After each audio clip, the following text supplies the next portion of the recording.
शुरू करते हैं। साइकोलॉजी पाठ संख्या 3 और पाठ का नाम है मानव शक्ति एवं जीवन की चुनौतियों का सामना। पहले भी इस चैप्टर पर हम लोगों ने चर्चा किया है और आज के क्लास में हम लोग जानेंगे पहला टॉपिक, दबाव का सामना करना।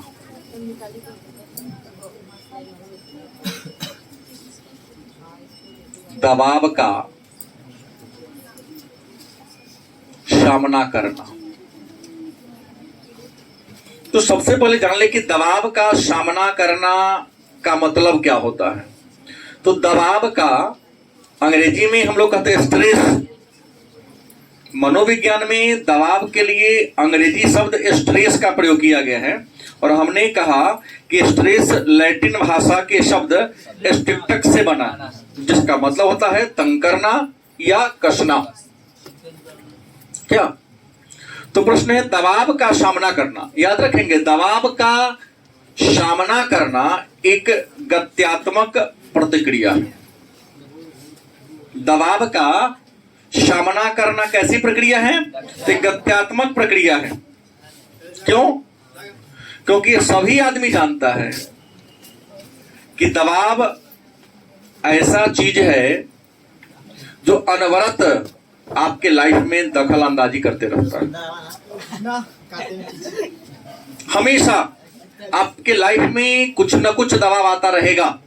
हाँ, किसी दिन कम आएगा तो किसी दिन क्या होगा, ज्यादा आएगा। उस पर तो बैठना जाओ, वहां वाला पर दूल्हा पतला, इसको दिक्कत हो रहा है, उसको पैर को बाहर करो। नहीं, बेग ऊपर रखो ना, बेग कुछ चुरा तो नहीं लेगा तुम्हारा। हाँ रखो ऊपर, जगह इसको मिलेगा। हाँ, और उस भी देखो, ठीक है। हमने कहा कि दबाव हमेशा आपके जीवन में हर दिन, हर पल, हर सेकंड किसी न किसी रूप में जरूर आता है। गलत कि सही? जैसे अभी आ गए, हमने प्रश्न पढ़ाने के बजाय पूछना शुरू कर दिया, इसमें जिसको याद में प्रेशर में आ गया। अभी बिजली है, ठीक ठाक चल रहा है, अचानक बिजली कट जाए, यहां भी आपको दबाव हो जाएगा। क्यों आ जाएगा? क्योंकि आप गर्मी से परेशान हो जाओगे। घर से निकले, ट्रेन पकड़ना है, मुजफ्फरपुर जाना है, रोड जाम है, नहीं, आपका बिहेवियर बदल जाएगा। मुंह से उल्टा सीधा बात अचानक निकलना शुरू हो जाएगा। तो इसलिए हमने कहा कि दबाव का सामना करना, तो याद रखें कि दबाव एक गत्यात्मक मानसिक प्रतिक्रिया है, हमेशा गतिशील होता है। क्योंकि दबाव जीवन में हर दिन, हर घंटा, हर पल, सोते जगते उठते बैठते हमेशा आते रहता है। लेकिन याद रखेंगे, हर मनुष्य को दबाव आत्मनिष्ठ होता है। क्या जी? दबाव क्या होता है? आत्मनिष्ठ होता है।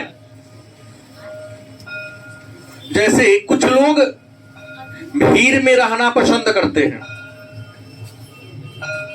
हल्ला गुल्ला पसंद करते हैं, तो जितना हल्ला होगा ना उसको खूब मजा आएगा। आज जो शांत लोग होंगे, अगर उनके सामने हल्ला करोगे तो उनको बेकार लगेगा, वो वहां से उठ के क्या होगा, चल देगा। तो दबाव क्या कहा हमने? आत्मनिष्ठ। क्योंकि एक भीड़ तुम्हारे लिए टेंशन का कारण है, एक ऐसा भीड़ है जो किसी के लिए नहीं लाभदायक है। तुम सामान्य लोगों, भीड़ तुम्हारे लिए दिक्कत है। अब चोरबा के लिए तो भीड़ बढ़िया है, धक्का धोके पॉकेट मार लेंगे, हाँ पर्स निकाल लेंगे। तो दबाव कैसा होता है? आत्मनिष्ठ। जरूरी नहीं है कि दबाव का प्रभाव सब पर समान पड़े। ही दबाव है, किसी पर ज्यादा पड़ता है, किसी पर क्या होता है, सब पर एक ही बात का दबाव अलग अलग व्यक्ति पर अलग अलग पड़ता है। हमने कहा कल 20 प्रश्न याद करके लाना है, नहीं एक आदमी उसको ज्यादा प्रेशर में ले लेगा, नहीं याद करेंगे तो क्लास में मान सम्मान की बात हो जाएगी। क्या विजय, लेकिन ले भी नहीं करेगा। कौन बात में दो चार बात सुना देंगे, छोड़ देंगे, कति हो जाएगा। ऐसा तो हर दिन सुनते, गलती बोला। तो एक आदमी उसको ले लेता है, जो ले लेगा याद कर लेगा, जो नहीं लेगा कॉल ना सुनेंगे, छोड़ो ना, कोई प्रेशर नहीं पड़ेगा। अब है दबाव का सामना करने के 3 तरीका है। सामना करना, एक विद्वान है एंडलर और पार्कर। एंडलर और पार्कर विद्वान हैं जिन्होंने कहा कि दबाव का सामना कितने तरीके से कर सकते हैं। एंडलर और पार्कर 2 मनोवैज्ञानिक थे जिन्होंने लिखा दबाव का सामना कितने तरीका से किया जा सकता है। तो दबाव का सामना 3 तरीके से किया जा सकता है। तो दबाव का सामना करने का जो 3 गो तरीका है वो कौन कौन है। तो पहला है संवेग नियंत्रण युक्ति। पहला कौन है, संवेग नियंत्रण युक्ति। दबाव के सामना करने के तरीका के बारे में चर्चा किस विद्वान ने किया है। तो एंडलर और पार्कर ने। एंडलर और पार्कर ने दबाव का, स्ट्रेस का सामना करने की कितनी विधि बताई है। पहला है संवेग नियंत्रण युक्ति। देखो संवेग नियंत्रण युक्ति का मतलब क्या होता है। तो एंडलर और पार्कर महोदय का कहना है कि संवेग नियंत्रण में आप अपनी भावनाओं पर कंट्रोल रखें और जीवन में हमेशा विश्वास बना के रखें। एक बहुत सुंदर उक्ति है किसी विद्वान का कि हम होंगे कामयाब एक दिन, मन में है विश्वास, पूरा है विश्वास, हम होंगे कामयाब एक दिन। मतलब जीवन में सफल होना है तो आशा, भरोसा और विश्वास को हमेशा बनाए रखना है। अपने भावनाओं पर नियंत्रण रखो। उसने मुझे ये कह दिया, क्या फर्क पड़ा, कह दिया था, किसी ने भड़का दे रहा तो गाली दे रहा था वो। अब शॉर्ट खोल के देखो ना, छेद हुआ कि नहीं, तो क्या टेंशन लेंगे, दे दिया, हम नहीं सुने हैं। हो सकता है हमारी मित्रता को भंग करने का भी प्रयास किया हो। क्या तनाव में नहीं आएंगे, शॉर्ट खोल के देखेंगे कहीं छेद तो नहीं हुआ। नहीं हुआ तो नहीं, उससे जाके पूछ लेंगे, क्या दोस्त सुनने की हमसे नाराज हो, वो अपने हो गड़ियले होगा कहीं तो चेहरा का रंग बता देगा, नहीं होगा कौन कह दिया, उसके चेहरा का इंप्रेशन कह देता है गलती किया है कि नहीं किया है। तो संवेग माने अपने भावना पर कंट्रोल रखो, गारंटी है तुमको दबाव नहीं आएगा। और यहां होता क्या है, मने पर कंट्रोल नहीं होता है। और जीवन में आशा बना के रखो। किसी काम को कर रहे हो, एक बार असफल हो गए तो असफल होने का मतलब ये नहीं कि तू हार गया। असफलता तुमको ये सीख देती है, शिक्षा देती है कि सफल होने के लिए जो तैयारी कर रहे थे ना कहीं मिस्टेक है उसमें। उस गलती को ढूंढो, गलती को ढूंढ कर उसे ठीक करने का क्या करो, प्रयास करो। बात समझ गए। तो दबाव पर नियंत्रण करने का पहला संवेग पर माने अपने भावनाओं पर नियंत्रण करना है। दूसरा क्या है, दबाव पूर्ण स्थिति संबंधी युक्ति। दबाव पूर्ण स्थिति संबंधी युक्ति मतलब क्यों आपके पास दबाव आया। दबाव पूर्ण स्थिति संबंधी युक्ति, युक्ति माने होता है विधि। आप पर दबाव क्यों आया, ये कारण का पता लगा लो।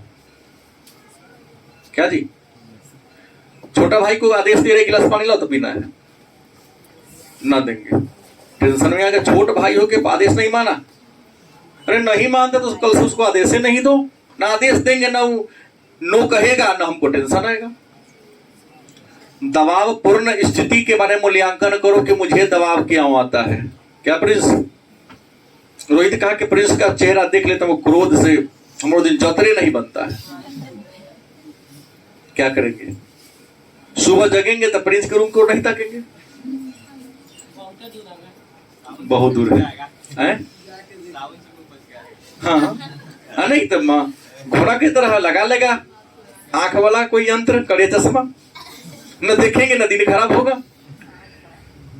पता लगाओ ना, किसी से मिलने से तुम्हारा दिन खराब हो जाता है, किसी को देखने से दिन खराब हो जाता है, किसी जगह पर जाने पर तुमको टेंशन होता है, तो उस जगह पर जाओ ही नहीं। सही बात है। ऐसे ही बोला हूं। पता लगाओ, मूल्यांकन करो कि किन कारणों से हमें दबाव आता है। मैं याद नहीं करते हैं, जवाब नहीं देंगे, हम आपको डांटते हैं, आपको टेंशन में आ जाते हैं, तो कल पता लगाओ ना क्यों ना टेंशन। उत्तर होगा ना कि हमने उत्तर हमने डिसिप्लिन को भंग किया, तो कल से याद करेंगे। और डिसिप्लिन को भंग नहीं करेंगे, दबाव आइएगा आप पर नहीं है। तीसरा तरीका है आत्मरक्षित युक्ति। तीसरा क्या है? आत्म रक्षित युक्ति। युक्ति मतलब क्या होता है? विधि। अब कहोगे दबाव का सामना करने के आत्मरक्षित युक्ति से मतलब क्या होता है, याद रखेंगे। तो आत्मरक्षित युक्ति का मतलब होता है कि दबाव पूर्ण स्थिति को इग्नोर कर देना। जैसे किसी ने कहा कि अरे सुन रहे थे कि फलाना तुमको बहुत पिटाई करेगा, अब हमको कल पीटेगा, इसका मतलब आज से खाना पीना छोड़ दे। कल कहीं बन उसका बदल गया, या हमारे प्रति उसके मन में जो कन्फ्यूजन था वो कहीं दूर हो गया। अब कल के लिए आज से ही चिंता शुरू कर दे तो न रात में नींद आएगी, न भोजन ठीक लगेगा, तो और स्वास्थ्य गड़बड़ आ जाएगा। गलत कि सही?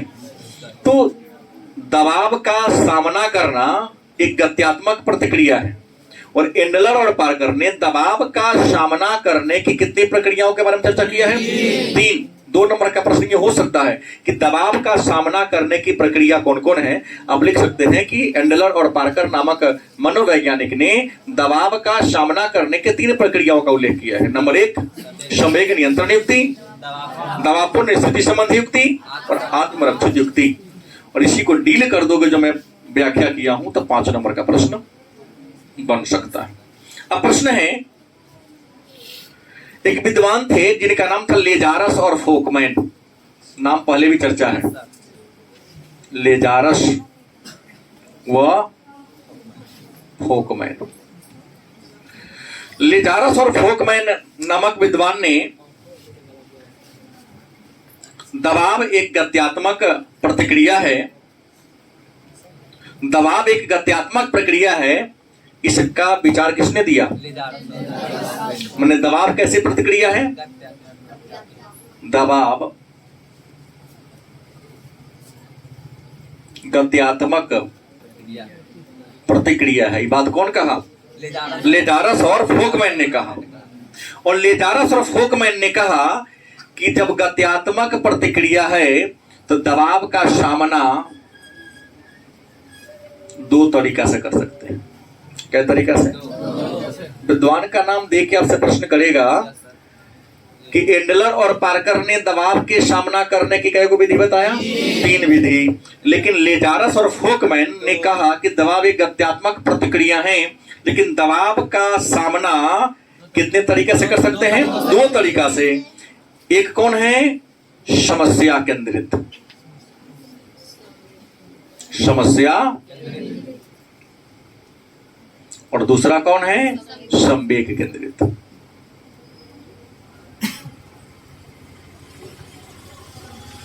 याद रखेंगे दबाव 2 प्रकार का होगा, या तो दबाव समस्या केंद्रित होगा, अन्यथा क्या होगा? संवेग केंद्रित होगा। अब है कि समस्या केंद्रित दबाव होता कौन है, या समस्या केंद्रित दबाव कहते किसे हैं? एक बात हो सकती है ना। और एक संवेग केंद्रित दबाव किसे कहते हैं? तो समस्या केंद्रित दबाव उस दबाव को कहते हैं जो दबाव, जो काम हमें करना है हम उस काम को नहीं किए तो समस्या तो होबे करेगा। तुम छात्र हो, तुम्हारा काम क्या है? पढ़ना। पढ़ोगे तब ना एग्जाम में लिखोगे, लेकिन तुम पढ़ा नहीं तो एक समस्या क्रिएट कर दिया ना, तो तुमको प्रश्न याद नहीं होगा। प्रश्न याद नहीं होगा तो परीक्षा में बैठ कर क्या करोगे? पछतावा करोगे। क्या जी? अगर मान लो कि सब लिख दिया, 2-4 को प्रश्न छूट गया तो और ज्यादा पछतावा हो गया। थोड़ा सा और ध्यान दे दिए रहते तो यो प्रश्न हमसे बन जाता। तो समस्या केंद्रित दबाव उस दबाव को कहते हैं जो दबाव आपके कारण से खुद पैदा हुआ है, करना आप ही को, आप किए ही नहीं। जो संवेग आप अपने भावना पर कंट्रोल नहीं किए, नहीं, रबर का मुंह तलमरा के बोल दिए, सामने वाला बात को क्या हो गया, समझ गया। रहीम जी ने लिखा है ना कि रहीमन जिहवा बावरी कही गई सरग पतार, आप तो कही भीतरी गई जूती खाद कपाल। जो जीव है ना बावरी के समान है, कह के तो मुंह रूपी सुरंग में घुस जाता है, अगर सामने वाला तुम्हारे बात को समझ गया तो जूता से मारेगा, चेहरा खाएगा ना, जीव थोड़ी जीव को पकड़ के मारे कि जीव बोला है। तो अपने संवेग पर कंट्रोल नहीं करते हैं कई बार, असंवेग पर कंट्रोल नहीं करने के कारण जब आप प्रेशर में आते तो क्या कहेंगे, संवेग केंद्रित कहोगे। संवेग का मतलब भावना, संवेग मतलब क्या, भावना। अधिकांश विवाद जो बच्चे करते हैं भावना केंद्रित ही होता है, समस्या केंद्रित नहीं होता है। हम तो यहां बैठते नहीं बैठे, अरे कौन बात हुआ, अरे यहां नहीं, यहां बैठ जाएंगे, अरे हमारे मित्र को पीट दिया। भावना से जुड़, संवेग से जोड़ लेता है, समस्या केंद्रित नहीं है, खुद क्रिएट नहीं किया, सोच के नहीं आता करना ही है हमें। कहा कि हमारा तो जिगरी दोस्त था, हमारे दोस्त को ये कर दिया, हृदय से ले लिया, हम यहां बैठते थे हमको यहां कर दिया, तो दबाव तो भी करेगा, जोड़ना नहीं है उसको। तो दो प्रकार का दबाव होता है, समस्या केंद्रित, इन दोनों के लिए व्यक्ति खुद जिम्मेदार होता है। तो याद कर लो, समस्या केंद्रित दबाव ना हो तो जो समय, जो काम जिस समय पर दिया जाए उसको समय दंड कर लो। गलत सही, तुम्हें पढ़ना है, फरवरी में एग्जाम होने वाला था, सही पढ़ाई शुरू कर दो, किसी बात को दिल से मत जोड़ो। हो सकता है उसके मुंह से याना ऐसे ही निकल गया। हाँ, बार बार उस टाइप की बात हो रही है तो चिंतन करने की, ये नहीं विवाद नहीं करना, चिंतन करने की जरूरत है, कहीं काहे हमको कह रहा है इसे, कुछ मन में चल तो नहीं रहा है। अब आइए, अब दबाव प्रबंधन की तकनीक, तीसरा प्रश्न मेरे सामने आता है आज का, दबाव प्रबंधन की तकनीक। कहने का तात्पर्य यह है कि अब दबाव आपके लाइफ में आ गया, मान लो बुलाने तो नहीं गए, कार्ड तो नहीं भेजे, लेकिन आना है तो दैवे करेगा। यदि आपके लाइफ में दबाव दखल दे दिया, प्रवेश कर गया, एंट्री कर गया, तो दबाव यदि आपके लाइफ में प्रवेश कर जाता है तो आप दबाव का प्रबंधन, मैंने दबाव से बचने के लिए जो आप काम करते हैं उसी को हम दबाव का प्रबंधन, अंग्रेजी में मैनेजमेंट कहते हैं। दबाव प्रबंधन क्या है? तो दबाव के आने के पहले दबाव से बचने के लिए हम, आप या संसार के सभी लोग कुछ ना कुछ तो उपाय करता है। परीक्षा का दबाव न आए इसलिए क्या करते हैं, खूब बढ़िया से पढ़ते हैं कि नहीं। तो दबाव का सामना करने के लिए हम, आप या संसार के सभी लोग जो तरीका अपनाते हैं उसी को दबाव प्रबंधन कहते हैं। आप कहोगे दबाव का सामना करने की तकनीक माने विधि, तरीका कौन कौन है? तो पहला है विश्राम की तकनीक। क्या है? और कहोगे सर विश्राम की तकनीक मतलब आराम करो, दबाव ज्यादा हो तो कुछ नहीं, सब काम धंधा छोड़ के एक आध घंटा सो जाओ। देखिए गारंटी है दबाव धीरे धीरे, क्योंकि जैसे बेड पर जाओगे तो आपका पैर पहले स्थिर होगा। दबाव मतलब विश्राम की शुरुआत नीचे से होती है, आपका पहले पैर स्थिर होगा, अब पैर स्थिर होगा तो ब्रेन स्थिर होगा, ब्रेन स्थिर होगा आपको नींद आ जाएगा। जब तक आप पैर हिलता रहेगा तब तक आपको नींद नहीं आएगी, गारंटी है। तो दबाव मतलब विश्राम की शुरुआत निचले अंग से होती है, मैंने कहां से? पैर से, और अंतिम रूप से सिर में आता है, मन स्थिर हो जाता है, दबाव खत्म होगा। विश्राम करके दबाव को कम किया। दूसरा जैव प्रति प्राप्ति। दूसरा क्या है? जैव प्रति प्राप्ति। अब जैव प्रति प्राप्ति दबाव में याद रखिएगा, आपका हृदय की धड़कन बढ़ जाती है, ब्लड का प्रेशर बढ़ जाता है, नाखूने फरफराने लगते हैं, आंख ऊपर की ओर निकल चढ़ जाता है। तो क्या करना है? जैव प्रतिप्राप्ति कहता है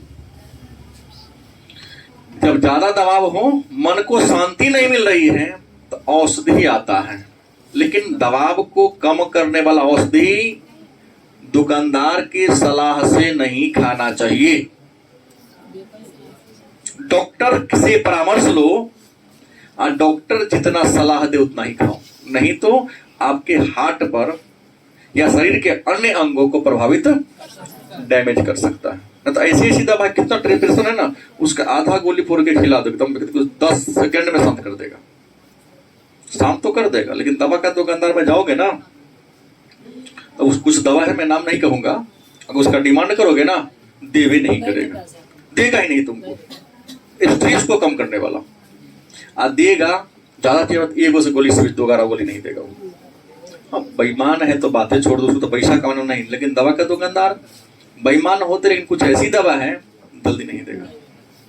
अधिक दे दिया, पहले तो कहेगा डॉक्टर का पुर्जी दिखाओ। मुसमरवा दवाई आप लोगों को नहीं देता है। हाँ, नौजवान के पास तो देश की समस्या है ना, इसलिए नहीं देता है।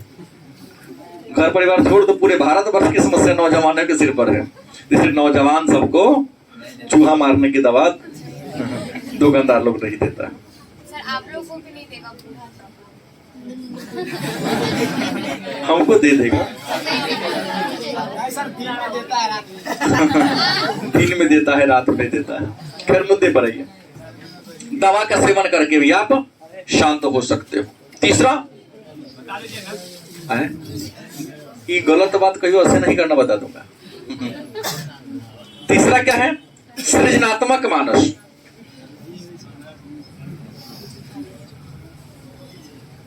देख लो, दबाव अगर आए ना, तीसरा तरीका कहता है कि मस्तिष्क को, सृजन का मतलब होता है निर्माण, मस्तिष्क को किसी निर्माण वाला काम में लगा दो। हाँ, बेटी कर दो, अरे तो सोचने लगो ना, सृजन। आराम से बैठ जाओ कि हम नौकरी, हम पढ़ेंगे, हमें नौकरी होगी, इतना पैसा कमाएंगे तो एक बहुत सुंदर घर बनाएंगे, आगे गार्डन बनाएंगे, झुलुआ लगाएंगे, शाम से ऑफिस में आएंगे तो बैठ के झुलुआ झूलेंगे, चाय पिएंगे। एक ऐसा गाड़ी, इस प्रकार का मान लो KTM गाड़ी खरीदेंगे। माने मन को सोचने में लगा, सृजन करने में कि हम बड़े होंगे, हम पढ़ेंगे लिखेंगे, जॉब होगा तो क्या क्या करेंगे। गारंटी जब सोचने लगोगे ना, दबाव घटेगा। नहीं तो मुंबई घूमने जाएंगे, अमिताभ बच्चन से मुलाकात होगी, उनके साथ बैठ कर एक चुस्की चाय, उनके साथ बैठ कर सेल्फी लेंगे। तात्पर्य ये हुआ कि अपने मस्तिष्क को किसी सृजन करने में, निर्माण करने में लगा। ऐसा घर बनाएंगे, ऐसी गाड़ी खरीदेंगे, या हम मुखिया बनेंगे तो ये करेंगे, हम CM बनेंगे तो ये करेंगे। कुछ सोचने की बात करोगे ना, तो दबाव क्या हो जाएगा। जैसे आप लोग जो त्योहार व्रत करते, फास्टिंग, ज्यादा भूख लगता है, सीधा भूख नहीं लगेगा, किसी काम में अपने आप को व्यस्त कर दो। सही बोल रहा हूं? किसी वर्क में अपने आप को व्यस्त कर दो, गारंटी है भूख नहीं लगेगी। क्योंकि तुम्हारा काम से खाली रहोगे ना, तो भोजन का याद आएगा। काम में व्यस्त रहोगे, जैसे घर में तुम्हारे यहाँ शादी विवाह होता है, हमारे घर में शादी या कोई त्योहार होता है, हर दिन 10 बजे खाने का बात है, लेकिन तुम्हारे ब्रेन में जो प्रेशर होता है कि नहीं सब काम करना है हम ही को, भूख ही नहीं लगता था, खाओगे क्या? भूख ही नहीं लगता है। ये मन में रहता है कि अगर कुछ गड़बड़ी हो गया तो बाहर से हमारे अतिथि दरवाजे पर हमारा सम्मान की ठेस पहुंचेगा, तो खाना पीना छोड़कर आप बड़ी ईमानदारी से काम को करते हो। सृजनात्मक मानस, मस्तिष्क को सृजन करने में क्या कर दो, लगा दो। चौथा, ध्यान प्रतिक्रियाएं। ध्यान प्रतिक्रियाएं सीधा कहता है कि दबाव, हमने कहा ना पिछले टॉपिक में चर्चा किया कि मान लिया कि आपको किसी के देख लेने से दबाव आ जाता है। जैसे इसमें कई हमारे ऐसे छात्र हैं जो किराना वाला से उधार ले लेता है, पल में तो पैसा तगादा करता है तो रास्ते बदल देता है। नहीं तो उसके दुकान के सामने जाएगा, मजबूरी जाना, देखा दुकान पे बैठे हुए हैं, फोन लगा था, हाँ हेलो, हाँ आ रहे हैं, वो का देखवे नहीं करेगा, गलत बोल रहा हूँ, हाँ सीधा का दबाव का मतलब ध्यान पर से ध्यान ही हटा दो वहां से, बुझ गए। जैसे बार बार किसी को समझाता हूं, मेरे बात को समझता तो गुड, नहीं तो वेरी गुड, के उस पर हम देखकर भी उसको नहीं देखता हूं।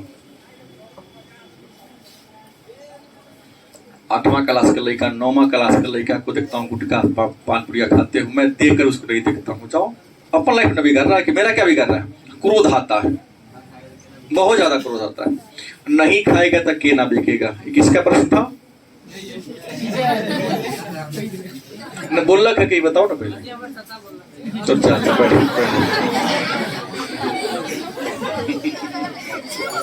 क्या कहता? नौ खाएगा तो आई खरका आ रहा हूं। खाने के लिए गुटखा ही बना है, समोसा मिठाई नहीं है, बहुत प्रकार की चीजें हैं। पैसा खर्चा करके स्वास्थ्य को खराब कर रहे हो। हम कोई चीज खाते क्यों है? हमारे स्वास्थ्य के लिए लाभदायक हो। तो ऐसा भोजन क्यों करें जो हमारे स्वास्थ्य को हानि पहुंचा रहा हो? तो प्रश्न ये है, ध्यान को हटा लो। किसी चीज को देखने से, किसी आदमी को देखने से टेंशन होता है, उसको देखेंगे नहीं। हाँ, घोड़ा लाई लगा देगा आंख में, कि घोड़ा को सीधा दिखाई, अगल बगल दिखाई नहीं देता है, तो ना बहुत देर तक दौड़ते रह जाता है। वो देख अरे इतना दूर हम आ गए, थोड़ी देर रुक जाएगा, वो खड़ा हो जाएगा। इसलिए उसको टप्पर कहते हैं, सीधा।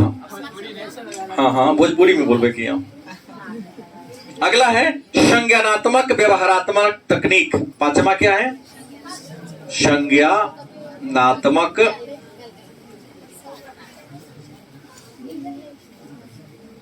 तकनीक।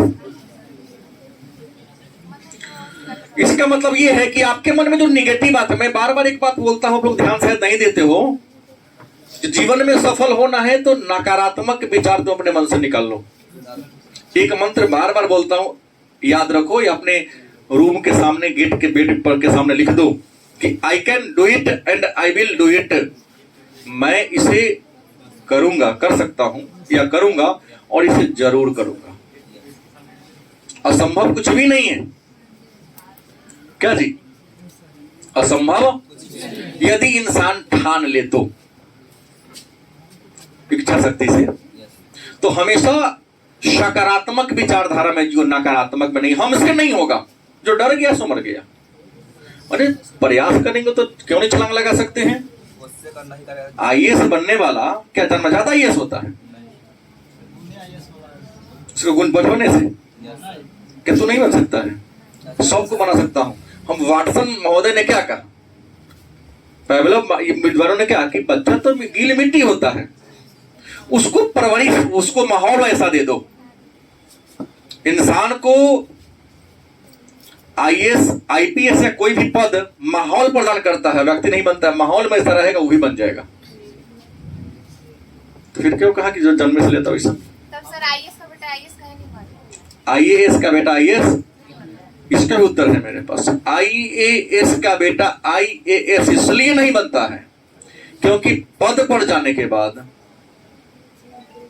इतना वो धन देख लिया रहता है, इतना पैसा देख लिया रहता है, उसको तक कमाने की जरूरत क्या है? क्या जी मैं गलत बोला? कमाते क्यों हो? पैसा के लिए। वो देख रहा है कि हर दिन 10 लाख 20 लाख पिताजी के पास तो आ ही रहा है, कितना खर्चा कर। गलत थोड़ी ना बोल रहा हूं, अनुभव की बात बता रहा हूं। उन लोगों का तो महीना कभी नहीं अगर होता तो सीधी सी बात है, जो छापा पड़ रहा है ईडी का, मोटा मोटी 1 लाख के आसपास महीने उन लोगों का होता है, सब जोड़ जाड़ के कम पड़ता है। किसी के पास 12,000 करोड़ तो किसी के 10,000 करोड़, कोना कोना बैंक में खाता, यो पता नहीं है कहां से आ गया। जो सबसे ईमानदार है साल में 12-13 करोड़ घुस लेते हैं, उस सरकारी वाला सबसे ईमानदार। हाँ, अब बाकी जो जिला में पूरा राजस्व के मालिक हैं, कौन जिला के बढ़िया गड़बड़ी नहीं कर रहा है जी? कौन गड़बड़ी नहीं कर रहा है?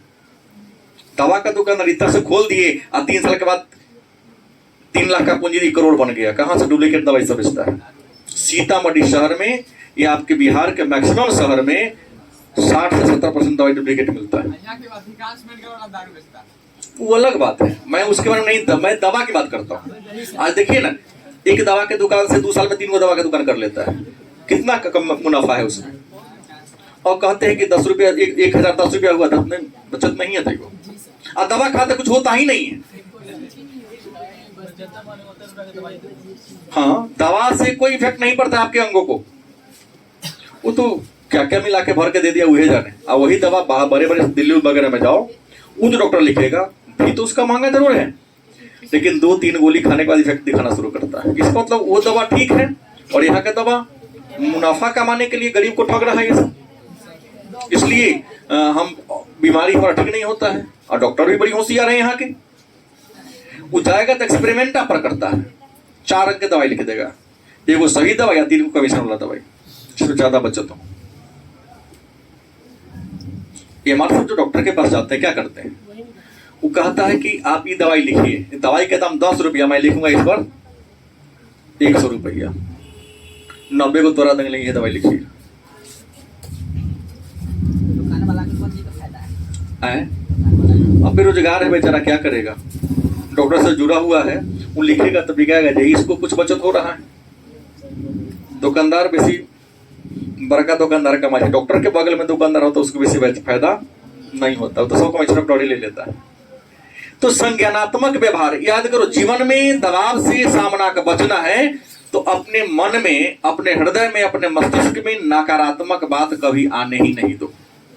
टारगेट रखो कि मैं भी जिला टॉपर बनूंगा, कोचिंग में सबसे अधिक अंक मैं लाऊंगा, हर दिन प्रतिज्ञा करो।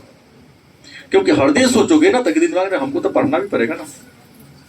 और जो निगेटिव बात तुम्हारे मन में आ रहा है उसको क्या करो, हटाते रहो। और एक और तरीका है दबाव को कम करने का, व्यायाम करो, कसरत, अंग्रेजी में एक्सरसाइज, व्यायाम करो। हाँ, प्रतिदिन कम से कम 10 मिनट हम सबको एक्सरसाइज करनी। हालांकि जो साइकिल चलाते हैं उनको करने की भी जरूरत, क्योंकि सबसे बढ़िया एक्सरसाइज क्या है, साइकिल चलाना। पूरे बॉडी को आपको ये कर दे रहा, हिला दे रहा है ना, मोटरसाइकिल चलाना नहीं। अब एक नया प्रश्न आएगा, स्वास्थ्य का संप्रत्यय।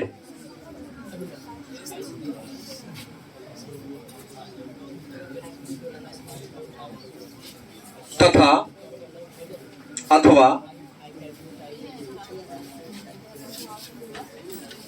स्वास्थ्य एवं कुशल क्षेत्र। कहता कि स्वास्थ्य का संप्रत्यय, याद रखेंगे दबाव और स्वास्थ्य में, दबाव और स्वास्थ्य में कैसा रिलेशन होगा, पूरक या विपरीत। दबाव और स्वास्थ्य में विरोधी संबंध होगा, उल्टा संबंध होगा, पूरक नहीं होगा। क्योंकि दबाव ज्यादा तो बीमारी ज्यादा, और दबाव कम तो बीमारी।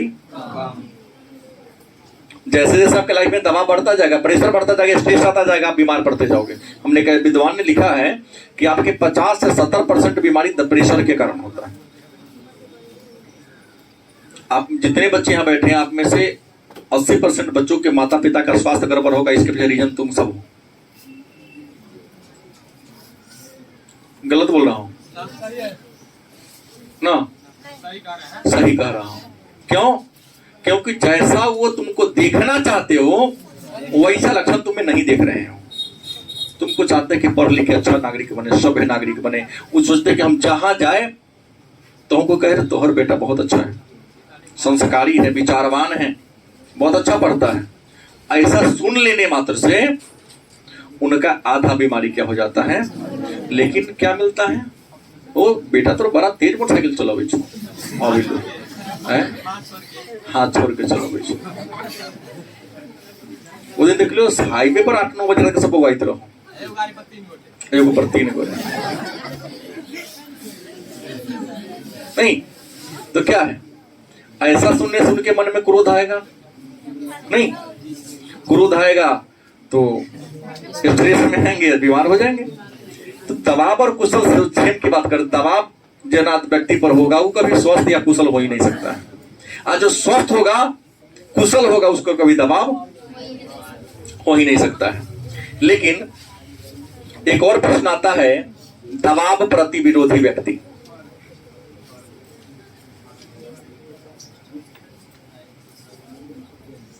क्योंकि दबाव प्रतिरोधी व्यक्ति कहते किसे हैं? तो कुछ लोग हमारे समाज में देखे होंगे, वैसा होता है जो उसके ऊपर कितना भी ज्यादा प्रेशर हो, स्ट्रेस हो, लेकिन उसका फर्क है उसको नहीं पड़ता है,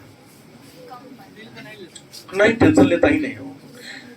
कितनों दबाव आ जाए लेकिन हमेशा वह नॉर्मल इंसान की तरह जीता है। तो दबाव का अपने लाइफ में ज्यादा इंटरफेयर नहीं करने देने वाले व्यक्ति को हम दबाव प्रतिरोधी व्यक्ति, मैंने दबाव का विरोध करने वाला व्यक्ति। दबाव आता है लेकिन उसको वैल्यू नहीं देता है, तो उसे क्या कहेंगे हम? और ये व्यक्ति हमेशा स्वस्थ होता है। दबाव प्रतिरोधी व्यक्ति हमेशा स्वस्थ होता है और जीवन के हर लक्ष्य को, हर उद्देश्य को बड़ी आसानी से क्या कर लेता है? प्राप्त कर लेता है। फिर एक प्रश्न आता छोटा छोटा आता है, अब जीवन शैली क्या है? जीवन शैली क्या है, या जीवन शैली से आप क्या समझते हैं?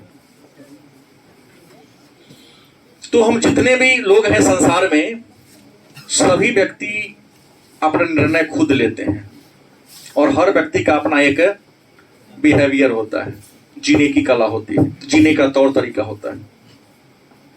हर इंसान अपना निर्णय खुद लेता है और हर इंसान के अंदर अपना एक न एक व्यवहार होता है और उस व्यवहार से वह समाज को या किसी अन्य व्यक्ति को क्या करता है? प्रभावित करता है कि नहीं करता है? ऐसा थोड़ी नहीं कि हम आपके बड़े हैं तो हमारे अंदर ही एक अच्छा बिहेवियर है। तुम सबके अंदर भी एक बिहेव है, जिस बिहेव के द्वारा आप सामने वाले को क्या कर रहे हो? प्रभावित करें। तो उसे क्या कहेंगे हम? मैंने जीने की शैली, जीने की कला। जीवन शैली का मतलब क्या हो गया? जीने की शैली, जीने की कला। जितने भी लोग हैं सभी लोग इस इन्वायरमेंट में रहते हैं और सबको जीने का अपना तौर तरीका क्या है? जीने का, पर्यावरण से लड़ने का, समाज में मिलजुल कर रहने का, किसी नए जगह पर जाने पर वहां अपनी पहचान बनाने का सब में योग्यता है या नहीं है? उसी योग्यता को क्या कहते हैं? जीवन शैली। एक और प्रश्न आता है, समय प्रबंधन क्या है? पूछा गया है प्रश्न 2 साल पहले।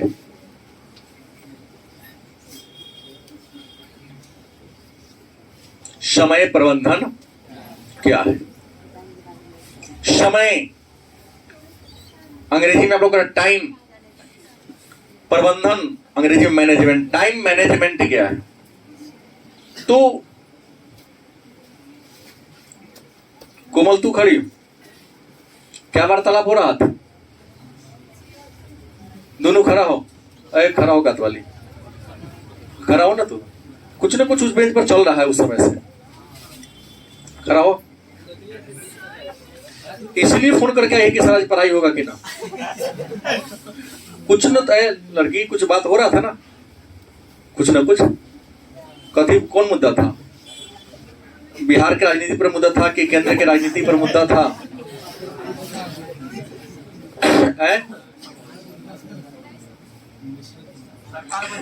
सरकार बदलने पर। बैठ जाओ। समय प्रबंधन क्या है? खुद आइएगा सीधा। साइकोलॉजी जीवन का जीने की कला सिखाता है। फिर ही आप लोग यहाँ आते टाइम पास कर। सारा बात आपके भावनाओं और संवेग पर प्रहार करते हुए बोल रहा हूँ, लेकिन फिर भी उजियाने का नाम नहीं ले रहा। सॉरी बोलना से न हो तो हमारा डिसिप्लिन में उजिया के दिखाओ। मैंने कहा समय प्रबंधन क्या है? तो आपके पास एक दिन में कितने घंटा टाइम होता है? कितना दिन? 24 घंटा होता है। और एक वर्ष में 365 दिन। अच्छा, 24 घंटा आपके पास टाइम है। 24 घंटा में इतिहास पढ़ेंगे, राजनीति शास्त्र पढ़ेंगे, भूगोल पढ़ेंगे, हिंदी पढ़ेंगे, अंग्रेजी पढ़ेंगे। सुबह शाम खाना भी आपको पकाना है, विश्राम भी करना है और मार्केट के भी छोटा मोटा काम आपको करना है। गलती है? हाँ, तो वो छोटा व्यायाम भी करेगा, देख रहे हैं, व्यायाम करेगा ही। सुबह में 10 मिनट एक्सरसाइज भी करना है। तो 24 घंटा के समय को आपका जितना भी वर्क है ना, काम है, उन सभी काम को 24 घंटा में क्या कर देना, बंटवारा कर देना। क्या कहलाता है? अपने जीवन शैली को, जीने के तौर तरीका को समय के अनुसार क्या कर देना, बांट देना। टाइम मैनेजमेंट, हिंदी में समय प्रबंधन। और याद कर लो, जो भी सफल लोग हैं उनके लाइफ में टाइम का बड़ा इंपॉर्टेंस है। वो कह देगा कि 2:02 पर आपसे मैं मीटिंग करूंगा, मिलूंगा, 2:02 पर ही आएगा, उससे पहले नहीं आएगा। तत्काल में लेट भी हो जाता है। नहीं, नेता की बात मैं नहीं किया, मैं जीवन में सफल लोगों की बात करता हूं। गलत कि सही? अपनी जीवन के जीने की जो कला है उनको समय के अनुसार क्या कर दो। आप सबको देखिए, रूटीन क्यों बना है, मतलब मैं रूटीन क्यों ही बता रहा हूं। रूटीन क्या है? तो जीने की एक दिखाती है कि हमें कितना घंटा इतिहास पढ़ना है, कितना घंटा भूगोल पढ़ना है, कितना घंटा पॉलिटिकल साइंस पढ़ना है, कितना घंटा मनोरंजन के लिए, कितने घंटा स्वास्थ्य के लिए, और कितने घंटा में मेरे कौन का साट दो। और रूटीन के अनुसार चलो, गारंटी है जीवन में सफल हो जाओगे। लेकिन यहाँ तो रूटीन सारे बच्चे दीवार पर चिपका दिए होगा, फॉलो कौन नहीं करता होगा, धोखा से का तो कहीं कर लेता होगा। तो जो रूटीन बनाया, रूटीन को फॉलो नहीं किया, तो क्या उसका जीवन सफल होगा? कितना घंटा पढ़ता है इससे मतलब नहीं है। तुम बनाओ ना कि हम 2 घंटा पढ़ेंगे, लेकिन 2 घंटा पढ़ो। तो अपने दिनचर्या को समय के अनुसार क्या कर देना, बांट देना। क्या कहलाता है? समय प्रबंधन। पूछा गया प्रश्न है 2 अंक में।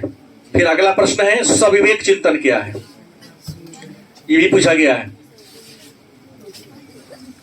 सविवेक चिंतन क्या है? सविवेक, स माने साथ, विवेक माने बुद्धि, माने बुद्धि के साथ, विचार के साथ चिंतन मनन करना, सोचना, तर्क वितर्क करना।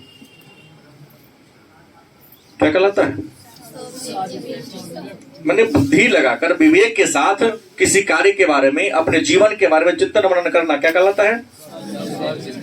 आपके जीवन का लक्ष्य क्या है? सब व्यक्ति के जीवन का कोई ना कोई लक्ष्य होगा। तो उस लक्ष्य की प्राप्ति के लिए आप काम कर रहे हो या नहीं? अगर इसका मूल्यांकन कर रहे हो, क्या कहलाता है? अब सुबह में बेड आपने छोड़ा है, सबने सुबह बेड छोड़ा। अब सुबह बेड छोड़ते समय आपने मन में प्रण किया होगा कि आज हमें दिन भर में कौन कौन काम करनी है, राइट? रात्रि में सोने जाओ तो मूल्यांकन करो कि हमने मॉर्निंग में जो प्रण लिया था उसमें कौन कौन काम पूरा हुआ, कौन कौन काम पूरा नहीं हुआ। बुद्धि लगा के तब ना। इसी क्या कहते हैं, सभी अच्छे लोग देखते हैं चिंतन कर, डायरी पर नोट के पॉकेट में पता डायरी रखेगा या बैग में लिख लेगा कि आज हमें फलाने से मिलना है, अमुक काम करना है, इसको लेना है, इसको ये देना है। डायरी देख उस काम को करेगा शाम तक। और जो आदमी सुबह में जो ठान लिया और शाम तक उस काम को पूरा कर लिया, गारंटी हो जीवन में क्या हो जाएगा, क्योंकि वो कल के लिए काम को नहीं, आज का काम आज डन कर दे रहा है। तो विवेक लगाकर अपने जीवन के लक्ष्यों को पूरा करने के लिए चिंतन मनन करना, अपने आप के बारे में सोचना, अपने आकांक्षाओं के बारे में, अपने अभिलाषाओं के बारे में, अपने लक्ष्य के बारे में चिंतन मनन करना सविवेक चिंतन कहलाता है। कहता स्वयं की देखभाल क्या है? स्वयं की देखभाल,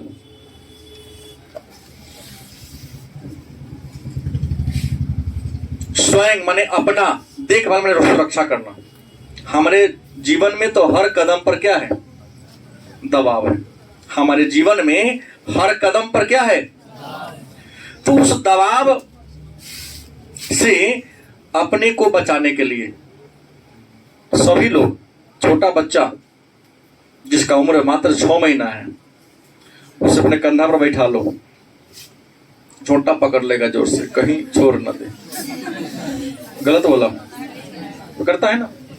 गोद में रखी रहो या रखे रहो, फिर भी आपके कपड़ा को जोर से पकड़े रहता है। भरोसा तुम पर नहीं है उसे, क्या पता हाथ कहीं खोल दे।